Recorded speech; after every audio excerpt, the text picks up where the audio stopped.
একের পর এক খারাপ খবর বিনোদন জগতে।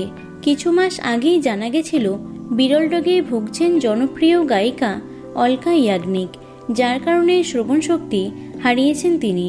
সেন্সরি নিউরাল হিয়ারিং লসে আক্রান্ত অলকা ইয়াগনিক।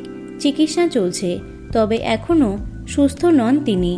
সম্প্রতি গান নিয়ে একরাশ আক্ষেপ ঝরে পড়ল শিল্পীর কণ্ঠে। কেন বর্তমান মিউজিক ইন্ডাস্ট্রি নিয়ে হতাশ তিনি? কেনই বা আর নতুন কোনো গানে দেখতে পাওয়া যাচ্ছে না তাকে? নেপথ্যে রয়েছে গায়িকার কঠিন লড়াই।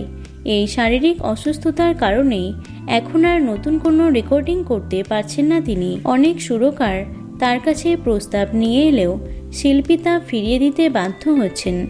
এক সাক্ষাৎকারে অলকা বলেন, সুরকাররা মাঝে মাঝে আমার সঙ্গে যোগাযোগ করেন, কিন্তু আমি তা করতে পারছি না।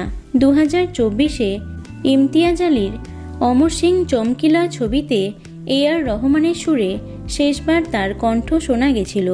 তারপর থেকে আর প্লেব্যাক করতে পারেননি তিনি। অসুস্থতার কারণে গত 1 বছর ধরে প্রচারের আলো থেকে নিজেকে সরিয়ে রেখেছেন অলকা। অসুস্থতা থাকলেও অলকা ইয়াগনিকের জনপ্রিয়তা আজও তুঙ্গে। শুধু তাই নয়, 2020 এবং 2021 সালে ইউটিউবে বিশ্বজুড়ে সবথেকে বেশি স্ট্রিম হওয়া শিল্পী হিসেবে গিনেস বুক অব ওয়ার্ল্ডে নাম উঠেছিল তার। 7টি ফিল্মফেয়ার থেকে শুরু করে জাতীয় পুরস্কার প্রাপ্তির ভাণ্ডার পূর্ণ হলেও অলকা আজও সেই হারানো সুর ফিরে আসার অপেক্ষায় দিন গুনছেন। তো বন্ধুরা, ভিডিওটি এটুকুই। অলকা ইয়াগনিকের গান তোমাদের কেমন লাগে অবশ্যই কমেন্টে জানিও।